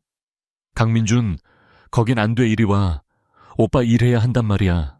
깨끗하고 화사한 노란색 원피스를 입은 혜은은 옥탑방의 먼지투성이 소녀가 아닌 영락없는 11살 소녀의 모습이었다. 아이는 가사 도우미 아주머니의 도움을 받아 서툰 솜씨로 계란말이를 만들고 있었다. 그 뒤를 이제는 통통하게 살이 올라 건강한 혈색을 되찾은 민준이 아장아장 기어다니며 쫓아다녔다. 6개월 전 죽음의 문턱에서 기적처럼 돌아온 아기는 새로운 간에 완벽하게 적응했고 이제 막 걸음마를 배우기 시작하며 온 집안을 제 세상인 양두비고 다녔다. 거실 소파에서는 그 평화로운 풍경을 지켜보는 강태무가 있었다. 그는 여전히 재택근무용 슈트 셔츠를 입고 있었지만 넥타이는 풀어헤치고 소매는 걷어붙인 편안한 차림이었다. 그의 얼굴에서 25년간 그를 지배했던 냉소와 분노, 날카로운 긴장감은 사라지고 대신 서류를 검토하면서도 자신도 모르게 지어지는 어색하지만 따뜻한 미소가 자리 잡고 있었다. 그는 중요한 결제 서류를 검토하다 말고 자신에게 기어오는 민준을 향해 손을 뻗었다. 아이가 그의 다리를 붙잡고 일어서려 하자 그는 수십억짜리 계약서를 소파에 던져두고 아이를 조심스럽게 안아 올렸다. 셔츠가 살짝 들리며 그의 복부에 남은 희미하고 긴 수술 자국이 언뜻 드러났다. 아, 이런... 강민준 또 쌌군. 태무가 짐짓 인상을 찌푸렸다. 그는 수백억짜리 계약서에 사인하던 그 손으로 이제는 제법 능숙하게 아기 기저귀를 갈기 시작했다. 물론 처음부터 능숙했던 것은 아니었다. 수술 후 중환자실에서 회복실로 옮겨져 처음 민준을 안았을 때 그는 마치 시한폭탄이라도 다루는 듯이 뻣뻣하게 굳어 있었다. 하지만 하은의 타박과 가사 도우미의 집중 교육 아래 그는 이제 기저귀 갈기와 분유 타기의 달인이 되어가고 있었다. 그는 민준의 엉덩이를 닦아주며 중얼거렸다. 너 때문에 네 형이 지금 회사 이미지를 얼마나 희생하고 있는지 알아야 한다. 그가 말하는 희생은 간 기증수술 이후 언론에 대서특필된 강태무 회장의 숨겨진 동생들과의 극적인 만남을 의미했다. 그의 사생활은 온 나라의 가십거리가 되었고 JW그룹의 주가는 잠시 요동쳤다. 태무는 모든 것을 투명하게 공개하라고 지시했다. 25년 전 고아원에 버려진 자신의 과거, 어머니 고서연의 비극적인 삶, 그리고 죽음의 문턱에서 만난 두 동생. 이 모든 이야기는 대중의 심금을 울렸다. 냉혈한 기업 사냥꾼 이미지는 희생적인 형으로 바뀌었고 JW그룹의 주가는 오히려 동정 여론과 함께 급등했다. 하지만 태무에게 그런 세간의 평가는 중요하지 않았다. 그에게 중요한 것은 이 집안을 채우는 온기, 그리고 자신이 더 이상 혼자가 아니라는 사실뿐이었다. 그는 병상에서 회복하는 동안 김 비서에게 가장 중요한 임무를 맡겼다. 그것은 바로 하은과 민준의 법적 입양 절차였다. 절차는 복잡했다. 고서연은 사망했지만 두 아이의 친부에 대한 기록이 모호했다. 태무는 그룹의 최고 로펌을 동원했다. 법정에서 판사는 태무에 간 기증 사실과 하연의 증언, 그리고 무엇보다 세 사람의 강력한 유대감을 확인했다. 태무는 판사 앞에서 단호하게 말했다. 이 아이들은 제게 남겨진 유일한 가족입니다. 제 모든 것을 걸고 이 아이들을 지키고 행복하게 만들겠습니다. 결국 법원은 태무의 손을 들어주었고 고하은과 고민주는 법적으로 강태무의 동생이자 피보호자가 되었다. 강하은, 강민준이라는 이름이 그의 가족관계 등록부에 새겨지는 날, 태무는 25년 만에 처음으로 가족이라는 울타리를 갖게 되었다. 수술 후 한 달 만에 회사에 복귀했을 때 JW그룹 임원들은 자신들의 회장이 완전히 다른 사람이 되었음을 깨달았다. 예전의 강태무는 1분 1초의 오차도 용납하지 않는 얼음 칼날 같은 존재였다. 하지만 지금의 그는 중요한 인수합병 프레젠테이션 도중에도 휴대폰을 흘끗거리며 미소를 지었다. 휴대폰 배경 화면은 혜은이 엉망으로 만든 계란말이 사진이었다. 한 번은 중동의 국부펀드와 수천억 원이 오가는 화상회의를 하던 중 그의 집무실 문이 벌컥 열리며 혜은이 교복을 입은 채 뛰어들어왔다. 오빠 나 학교 가야 되는데 민준이 똥 쌌어 빨리. 회의에 참석한 모든 임원들의 얼굴이 사색이 되었다. 수천억 원이 오가는 협상 테이블에서 있을 수 없는 일이었다. 예전 같았으면 혜우는 물론 아이를 막지 못한 경호팀까지 해고되었을 것이다. 하지만 태무는 심각한 표정의 아랍 투자자들을 향해 태연하게 말했다. 미안하지만 내 동생 기저귀를 갈아야 해서 10분만 정회하죠. 그는 마이크를 끄고 집무실 한쪽에 마련된 아기 침대에서 민준을 안아들고는 익숙하게 기저귀를 갈았다. 임원들은 경악했지만 놀랍게도 투자자들은 화면 너머로 웃음을 터뜨리며 가정적인 회장이라며 오히려 협상에 긍정적인 반응을 보였다. 그는 변하고 있었다. 스스로도 놀랄 만큼 깊은 곳에서부터 변하고 있었다. 25년간 그는 오직 성공과 증오만을 위해 달려왔다. 타인의 감정을 읽는 법도, 자신의 감정을 표현하는 법도 몰랐다.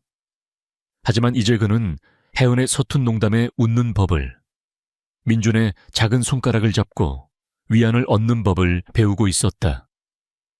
그는 여전히 일에 있어서는 냉철했지만 그 냉철함의 목적이 달라졌다. 예전에는 자신의 공허함을 채우기 위해 일했다면 이제는 두 동생에게 자신이 갖지 못했던 완벽한 울타리를 만들어주기 위해 일했다. 그는 자신이 받은 상처를 대물림하는 대신 그 상처를 치유하는 법을 배우고 있었다. 펜트하우스의 식탁 풍경은 그렇게 완성되었다. 오빠 밥 먹어. 계란말이 다 탔잖아. 하연이 주방에서 소리쳤다. 태무는 민준을 무릎에 앉히고 식탁으로 향했다.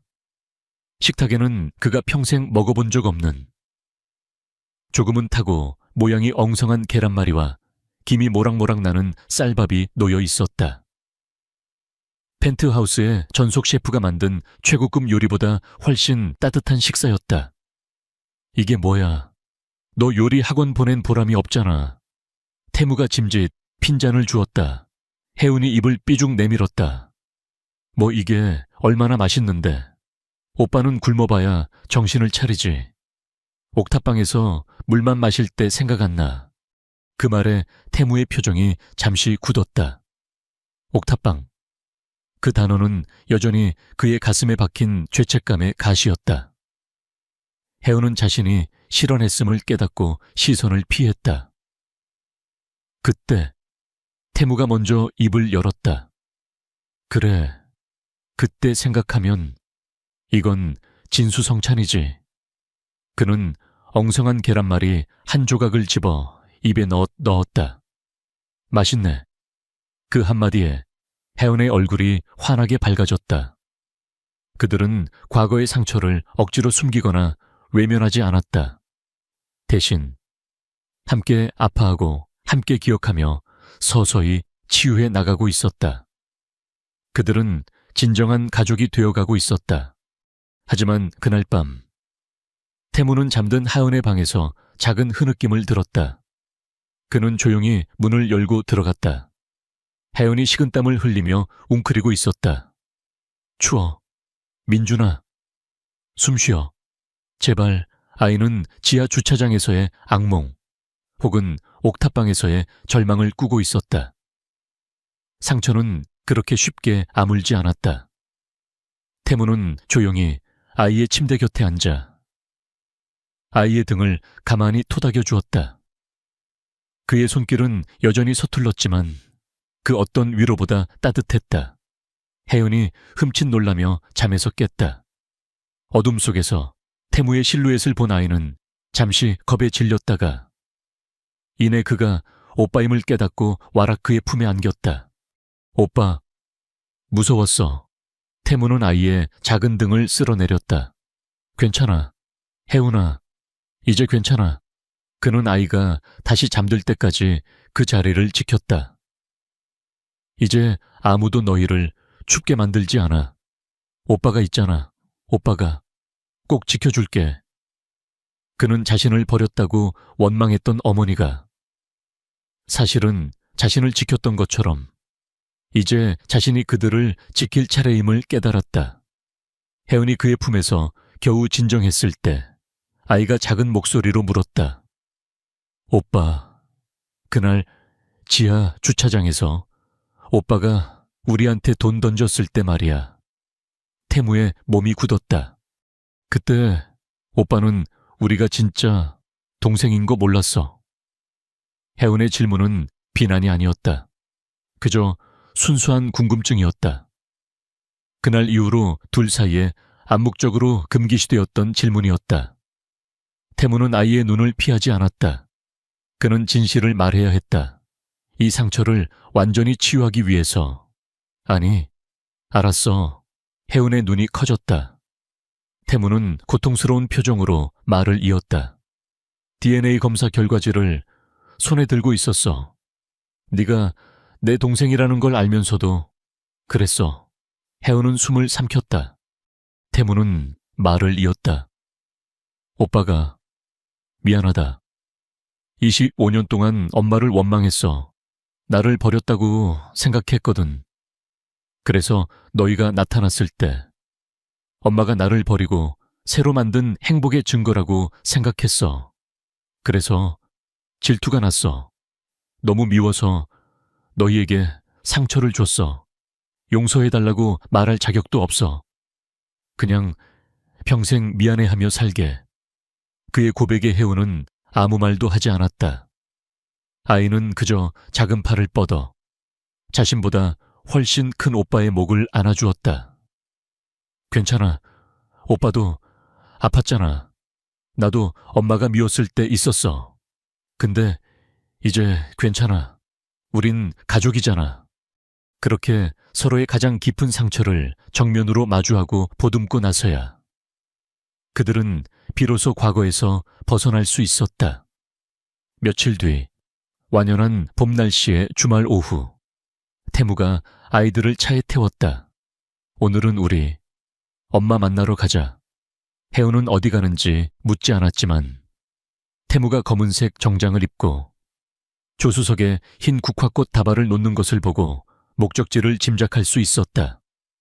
차는 서울 시내를 벗어나 교외의 한적한 추모공원으로 향했다. 태무는 민준을 아기 띠로 안고 혜은의 작은 손을 꼭 잡았다. 그의 다른 쪽 손에는 흰 국화와 함께 그가 특별히 주문 제작한 작은 벨벳 상자가 들려 있었다. 세 사람은 양지 바른 곳에 자리한 작은 비석 앞에 섰다. 고소연, 웃고 있는 젊은 시절의 어머니 사진이 그들을 맞이했다. 태무는 그 사진 앞에서 한참 동안 아무 말도 하지 못했다. 25년간 증오했던 얼굴, 그리고 편지를 통해 비로소 용서하게 된 얼굴. 혜우는 씩씩하게 먼저 국화를 내려놓았다. 엄마, 나 혜은이야. 민준이랑 같이 왔어. 그리고 오빠도 같이 왔어. 엄마가 말한 대로 우리 오빠가 우리 살려줬어. 엄마, 이제 걱정 안 해도 돼. 오빠가 진짜 잘해줘. 어제 맨날 나한테 잔소리하는 것만 빼면. 아이는 애써 농담을 던졌지만 목소리는 가늘게 떨리고 있었다. 태무는 하연의 어깨를 감싸 안았다. 그리고 품속의 벨벳 상자를 열었다. 그 안에는 더 이상 2개의 반달이 아니었다. 국내 최고의 보석 세공사가 하나의 완벽한 보름달 모양으로 복원한 목걸이가 햇빛을 받아 반짝이고 있었다. 2 조각이 만나는 경계선에는 희미한 금빛 실금이 남아 있었지만 그것은 상처가 아닌 2 조각이 하나가 되었음을 증명하는 인연의 선처럼 보였다. 태무는 그 목걸이를 어머니의 비석 사진 앞에 조심스럽게 걸었다. 어머니가 남긴 2개의 반쪽이 마침내 그의 손에서 하나가 되었다. 그는 비석을 부드럽게 쓰다듬었다. 25년 만에 처음으로 불러보는 그 이름이었다. 어머니, 저 태무예요. 그의 목소리가 바람에 섞여 흩어졌다. 너무 늦게 와서 죄송합니다. 어머니가 편지에 쓰신 대로 어머니를 용서하지 못할 것 같아요. 저 자신도 용서하지 못할 것 같습니다. 제가 혜은이와 민준이에게 저지른 짓을 평생 속죄하며 살겠습니다. 그는 숨을 깊게 들이마셨다. 혜은이 그의 손을 꼭 잡았다. 하지만 어머니, 감사합니다. 태무의 목소리가 떨렸다. 저를 살려주셔서 감사합니다. 그리고 제게 혜은이와 민준이를 보내주셔서 감사합니다.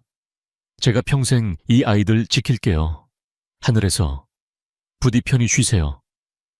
그는 민준의 통통한 뺨에 입을 맞추고 혜은의 머리를 쓰다듬었다. 그의 눈에는 더 이상 증오나 후회가 아닌 깊은 평화와 감사가 담겨 있었다. 어머니, 저 이제 집에 왔어요. 드디어 제 가족을 찾았습니다.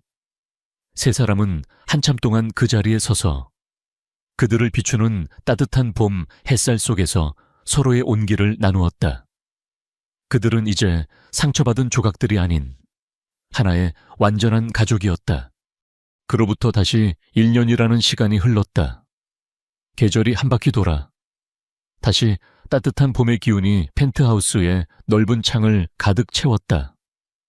하지만 오늘의 펜트하우스는 그 어느 때보다도 부산하고 따뜻한 활기로 넘쳐 흘렀다. 거실은 형형색색의 풍선과 강민준 첫 번째 생일 축하해 라고 적힌 현수막으로 장식되어 있었다. 옥탑방의 냉기 속에서 숨이 멎어가던 그 작은 아기가 이제 기적처럼 첫 번째 생일 도르를 맞이한 것이다. 강태무는 이날을 위해 회사의 모든 일정을 취소했다. 그는 이 파티가 세상 그 어떤 인수합병 계약보다 중요하다고 선언했다. 강민준, 이리 와. 한복 입어야지 아이. 정말 오빠 닮아서 고집만 세가지고 이제는 제법 숙녀 티가 나는. 중학교 교복이 어색하지 않을 만큼 훌쩍 자란 혜은이 거실을 아장아장 걸어다니는 민준을 쫓아다니며 투덜거렸다. 민준은 태무의 간을 이식받은 후 놀라운 속도로 회복했다. 지금은 또래 아이들보다 훨씬 건강하고 활기찬 모습으로 제 누나의 손길을 피해 까르르 웃으며 도망다니고 있었다. 강태무는 소파에 앉아 그 모습을 흐뭇하게 바라보고 있었다. 그의 손에는 주말임에도 불구하고 결제 서류가 들려 있었지만 그의 시선은 서류가 아닌 티격태격하는 두 동생에게 고정되어 있었다. 그의 얼굴에는 더 이상 과거의 그늘을 찾아볼 수 없었다. 초인종이 울렸다. 하연이 현관으로 달려나가자 익숙한 목소리가 들려왔다. 아이고, 우리 민준 도련님.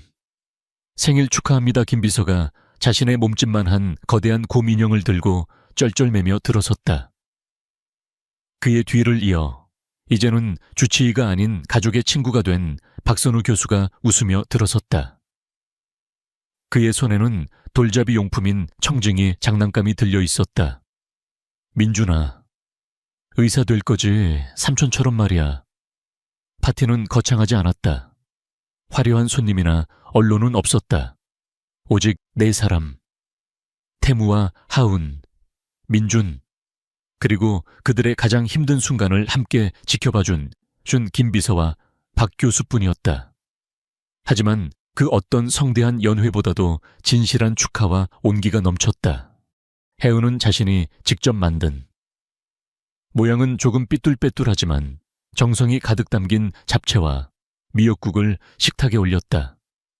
태무는 그런 혜은의 머리를 어색하게 쓰다듬어 주었다. 솜씨가 많이 늘었네. 그 칭찬 한마디에 혜은의 얼굴이 발그레해졌다. 마침내 케이크에 촛불이 켜졌다. 작은 초 하나가 민준의 밝은 미래를 기원하며 타올랐다. 태무가 민준을 안아 올렸고 하은이 그 옆에 찰싹 붙어 섰다. 자, 하나, 둘, 셋 태무의 굵은 저음과 하은의 맑은 목소리가 함께 울렸다. 민준이 작은 입으로 후 하고 바람을 불었고 촛불이 꺼졌다. 와, 생일 축하해. 민준아 모두가 박수를 치며 웃었다. 태무는 민준의 통통한 볼에 입을 맞췄다. 이 작은 생명의 온기가 자신의 얼어붙었던 영혼을 어떻게 녹여냈는지 생각하며 가슴 벅찬 감사를 느꼈다. 그날 밤 소박하지만 따뜻했던 파티가 끝나고 손님들이 돌아갔다. 혜은과 민준은 낮에 소란에 지쳐 일찍 잠자리에 들었다. 펜트하우스는 다시 고요해졌지만 그 고요함은 더 이상 차가운 적막이 아니었다. 그것은 평화로운 안식이었다. 태무는 샤워 가운을 걸친 채 와인잔 대신 따뜻한 우유 한 잔을 들고 발코니로 나갔다. 그는 자신의 복부에 희미하게 남은 긴 수술 자국을 무의식적으로 매만졌다. 이 상처는 그가 치른 속죄의 대가이자 그가 가족을 얻었다는 영광의 훈장이었다. 그는 하늘을 올려다보았다. 그곳에는 마치 그의 마음을 비추기라도 하듯 구름 한 점 없는 완벽한 보름달이 떠 있었다. 25년 전 어머니가 그에게 남긴 것은 부서진 반달이었다. 그가 지하 주차장에서 마주했던 혜은의 펜던트 역시 상처 입은 반달이었다. 그들은 모두 그렇게 부서지고 상처 입은 반쪽짜리 존재들이었다. 그는 자신의 지난 25년이 지독한 어둠과 증오뿐이었다고 생각했다. 하지만 이제 그는 깨달았다. 그 모든 어둠은 이 완벽한 보름달을 만나기 위한 긴 준비 과정이었음을. 그는 눈을 감았다.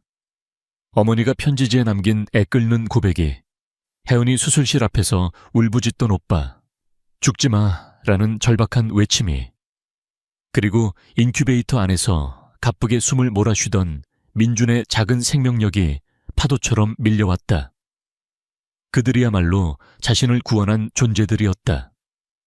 그가 이룬 부와 명예가 아니라 그가 기꺼이 희생했던 간의 일부와 그로 인해 이어진 이 작은 생명들이 그의 텅 비었던 영혼을 완벽하게 채워주었다. 독백 어머니, 보고 계십니까? 우리가 함께 찾은 이 보름달을, 당신이 남긴 그 상처 입은 반달 두 조각이 이렇게 완벽한 하나가 되었습니다. 당신의 희생이 혜은의 용기를 낳았고 혜은의 용기가 민준의 생명을 구했으며 민준의 그 작은 생명이 저를 구원했습니다. 저의 25년은 지옥이 아니었습니다. 당신들을 다시 만나기 위한 아주 긴 기다림이었습니다. 어머니, 혜은아, 민준아, 나를 구원해줘서 고맙다. 태무는 자신을 비추는 따뜻한 달빛 아래 조용히 미소 지었다. 그의 상처는 마침내 치유되었다. 인생은 마치 달과 같습니다. 둥글 때도 있고 이지러질 때도 있으며 때로는 먹구름에 완전히 가려지기도 하죠. 강태무, 하은. 그리고 민준의 이야기는 우리에게 보여주었습니다. 아무리 어두운 밤이라도 달은 언제나 그 자리에 있으며 다시 밝게 빛날 날을 기다리고 있다는 것을 말입니다. 가족이란 태어날 때부터 주어지는 것이 아니라 가장 깊은 상처에도 불구하고 서로를 찾아가고 치유하며 받아들이는 긴 여정입니다. 어머니의 희생, 누나의 용기, 그리고 모든 것을 잃었다고 생각했던 오빠가 얻은 구원. 이 모든 것이 모여 이 세상 그 어떤 물질적인 가치보다도 따뜻한 충만한 보름달을 완성시켰습니다. 이 이야기는 우리에게 핏줄의 정, 칭, 가족에 대한 희망을 결코 포기하지 말라고 일깨워줍니다. 때로 용서란 과거를 잊기 위함이 아니라 미래가 새롭게 시작될 수 있도록 허락하는 것일지도 모릅니다. 이 감동적인 희생과 가족의 치유 이야기가 여러분의 마음을 울렸다면, 그리고 사랑의 힘을 더욱 굳게 믿게 되셨다면 주저하지 마시고 여러분의 마음을 표현해 주세요. 새 남매의 새로운 행복을 응원하는 좋아요를 눌러주세요. 여러분이 사랑하는 사람들에게 이 이야기를 공유하여 용서와 치유의 메시지를 널리 전파해 주세요. 그리고 가장 중요하게는 앞으로 이어질 감동적인 이야기들을 놓치지 않도록 저희 채널을 구독해 주세요. 경청해 주셔서 감사합니다. 다음 이야기로 다시 찾아뵙겠습니다.